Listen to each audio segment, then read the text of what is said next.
What's up, YouTube, and welcome to Codename Scream. I am that horror guy. And I'm Mel. And we have entered spooky season, everybody. Yes. It's the spookiest time of the year. It's the best season of the year. It's the best season of the year. We've got pumpkin spice, cool weather, and scary videos. And for once, what we're doing makes sense. You led with pumpkin spice, so that just shows the how basic I really am. How basic I really am. But no, so we are right back to it. That being said, it's been a while. It's been a long while. It's been a while. It's been a while. Okay, well, we're going off the rails here a little bit. So we're back to, we picked some themed, you know, what was going on around Halloween type of movies. So it's all intentional this month. For once. Yeah, we have rhyme and reason to be here for once. But enough about me just sitting over here doing nothing. What are we doing today? We are doing trick or treat. Trick or treat. Trick or treat, not trick or treat. Trick or treat. Or trick, yeah. Tricks are us. Tricks are us. It was widely released on October 6, 2009, but I had to put this down because it was first released December 9th, 2007 at Butt-Numb-a-thon. AKA us filming on a Sunday. Yeah, Butt-Numb-a-thon. Yeah, only when we have like 13 videos. Yeah, only when we play catch up. And you'll know which ones those are. This was written and directed by Michael Dougherty, produced by Brian Singer. And I had to throw this in here, you know, I always do it when the music is either good or awful. In this case, it was pretty good. Douglas Pipes did the music. Budget box office, kind of weird because we don't have a theatrical release of this one. Yeah, so there's not really a box office per se. $12 million budget, though. So, yeah, there was not an official box office release. Just some, you know, cons, Butt-Numb-a-thoning and whatnot. But, so what I ended up doing for you guys was I pulled the domestic DVD sales, because DVD was, you know, still the reigning champ at that time. So I pulled the domestic poll there, which was $12.3 million. So only three, just 300 over, just yeah, that much profit. And I did adjust it for 2021 inflation because why not, right? I need something to do on the side, and it's $16.2 million. So they still got their budget back. Yeah, but that's awful though. Oh, it's terrible. I'm trying to polish a turd here. I'm trying to be positive. There's no being positive here, but at least the critics in the audience loved it. I have a positive for you. There we go. Critic score 83%, audience score of 71%, which for a movie that wasn't released in theaters, high. Yeah. Oh, super absolutely. High. So, seeing as there was only a few people that saw it, so those numbers are going to be high. Well, I mean, that's carrying over to today. That's through today, the critic and audience score of it. So I think a lot more people have seen it. I'm just trying to get a moment here. Because there was not a lot of positivity going on my end today. Want to tell us a little bit about what this is about in the best short form way you can? Oh, yeah, because that's all I do is the best form of short way. I don't know what I was going to say there. Best form of short way. This is our first video of the day. And I'm already butchering it. Like, oh well, whatever. It's all good fun. But so I will provide a link in the description below, as always, for you guys to stream this. It's been an Amazon feeling type of month here, so we'll just put the Amazon link in here. Eventually, we'll get our friends over in Shudder to do the things for both us and you guys. If we keep saying their name for free, they're not going to pay us. I know, but maybe they'll backlog. And they'll think about all those times it popped up. And they're like, oh, whoa, cut the check, here we go. Just don't watch this one. But, so we have a anthology film, but the way that an anthology film should go. Yes. Because it makes sense. It's not just a bunch of random VHSs being pulled out from some dead dude's house with naked aliens and weird dudes stalking chicks online, like, and a weird static killer. Anthologies have been so disjointed, you know, other than this movie, that this didn't even feel like an anthology because we've come to know an anthology that's just random. Oh, yeah. Randomness. Yeah, we, you know, look at the attempt at Halloween being an anthology with Halloween 3, Creep Show, you name it. But this, I felt like, you know, we got an anthology that works. Yeah. And it all surrounds Sam, our little pumpkin friend. He's adorable. He's adorable. You know, about that big, you know, little dude. But, so the story centralizes around him, and it's multiple events through Halloween nights in this little Ohio town. And without really telling much about what's going on, you've got someone blowing out jack-o'-lantern, and you don't do that on Halloween. It's bad juju. You've got a Halloween bus crash. 8 kids die. They decide to come back. So that's what you got there. You got the surprise party of all surprise parties. It's a howling good time. And then we've got Sam coming back full swing to our old curmudgeon man who doesn't really believe in the holiday, and he learns quick. And then we learn a little bit more about him.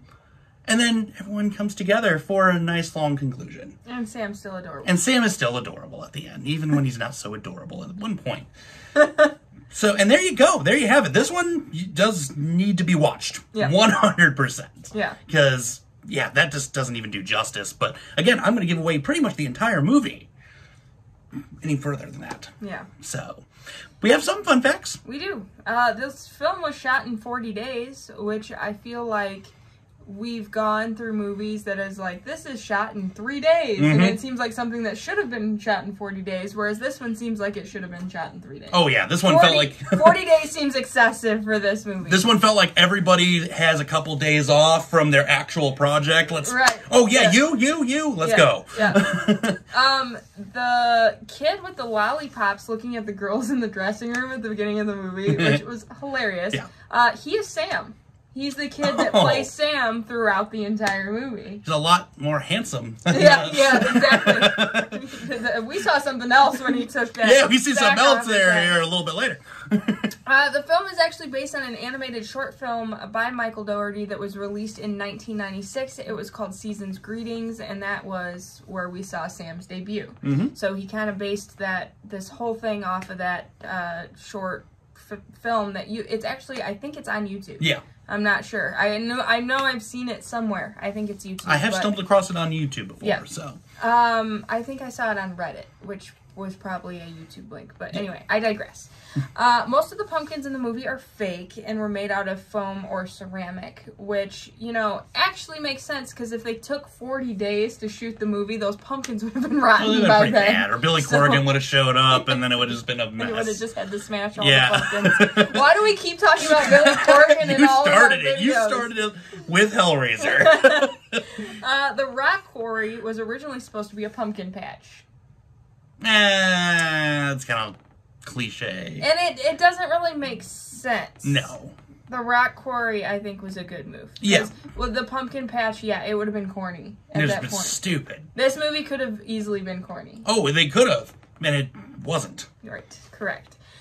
This one's less of a fun fact because it's kind of obvious, but it's just like, I guess it'll be the start of my review of this, but the characters are seen multiple times throughout the movie in overlapping stories and timelines, and it helps the viewer piece together like the chronological order of things, which is how an anthology should be done. Right. This is not like Pulp Fiction, where it was you start to get a little like, huh? So you first notice it. The first time I noticed it, it might have been earlier. It started earlier in the film, but when the girls are like walking down the street during the festival, and the couple bumps into them, and it's the couple from the beginning of the movie, and it's like that's when the first time I noticed it, and I love that. So good. I guess I'll just shoot into my review. I was gonna say while we're at it. Yeah, so that's the main point of my love of this, is how well put together the timeline of this is. Timeline A++++. Because if we wouldn't have had the context for the timeline in this movie, it would have been VHS 2.0. What? And you could have easily not tied in all of those things. So the fact that they did that, awesome, great. I love this movie so much. This is my favorite, like, Halloween-themed movie other than Halloween.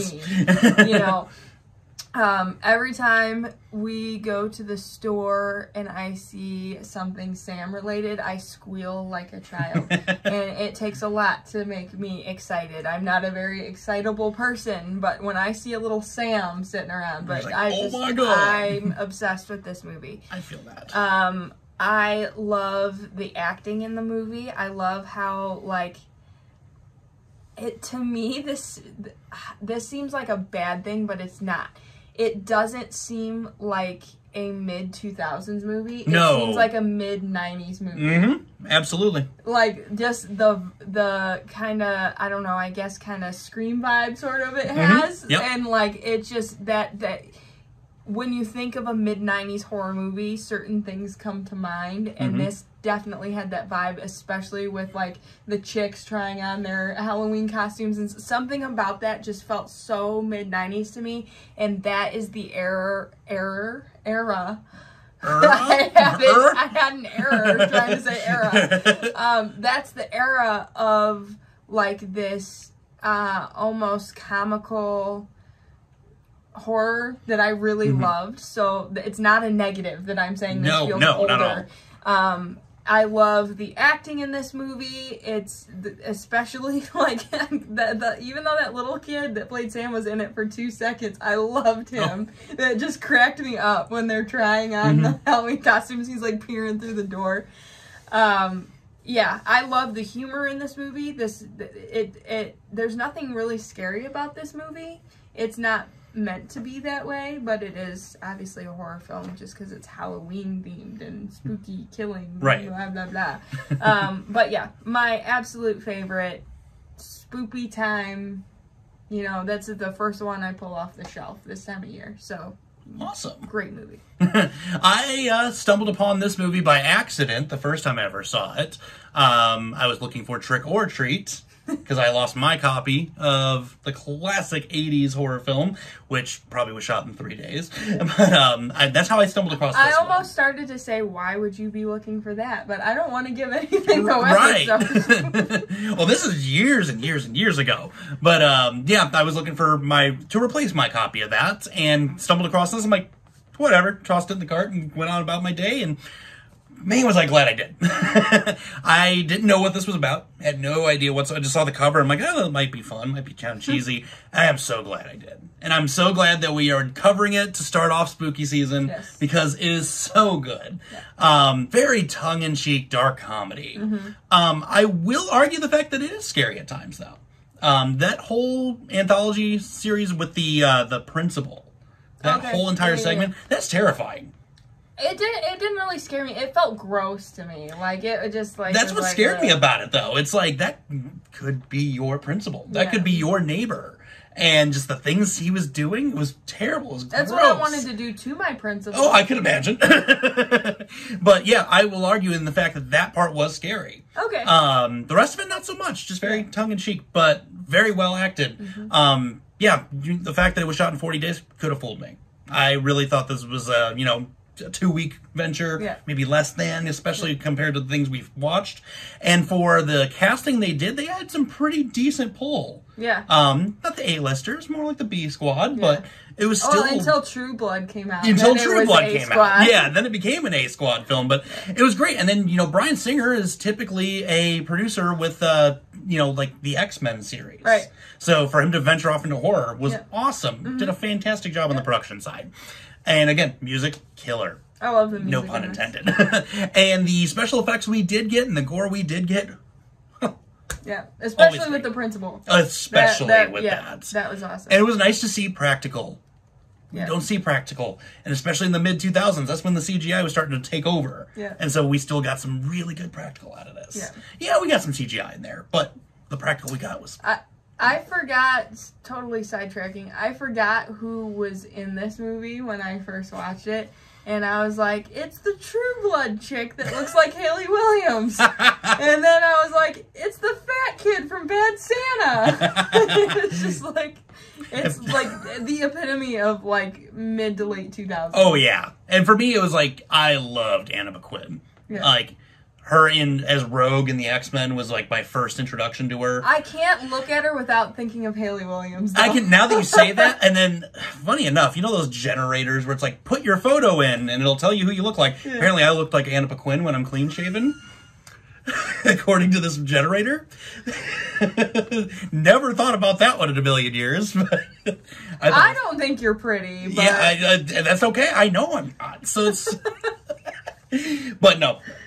Absolutely phenomenal film. Yeah. Great film all around. Yeah. So, not like the first one I grab in spooky season. The obvious is what I grab. Well, obviously, we both grabbed the same thing during I grab all of them. We already started that this week. Yeah. So, we're leading into, a couple weeks from now. So I'm building up the anticipation. It's a D-Day. Yes. But if you guys have seen Trick or Treat, Trick or Treaters. Trick or Treat or Us. Trick or Treat or Us. Sound off in the comments here below. Leave out any spoilers. Again, we're spoiler free over here for now. Save all your spoilers for Facebook, Twitter, Instagram, or email. So yeah, with that being said, is back. So we will be covering all the spooky films all month. Yes. Hopefully you guys will enjoy this one. Coming out of a month where you guys controlled it, I think this is going to be a I think this nice is change. Already my favorite theme of, with that being said. Yeah, because same. Spoopy season. Yep, spoopy, and we're going to still touch base on the classics with the slashers. Absolutely. So, with that being said, scary later, YouTube.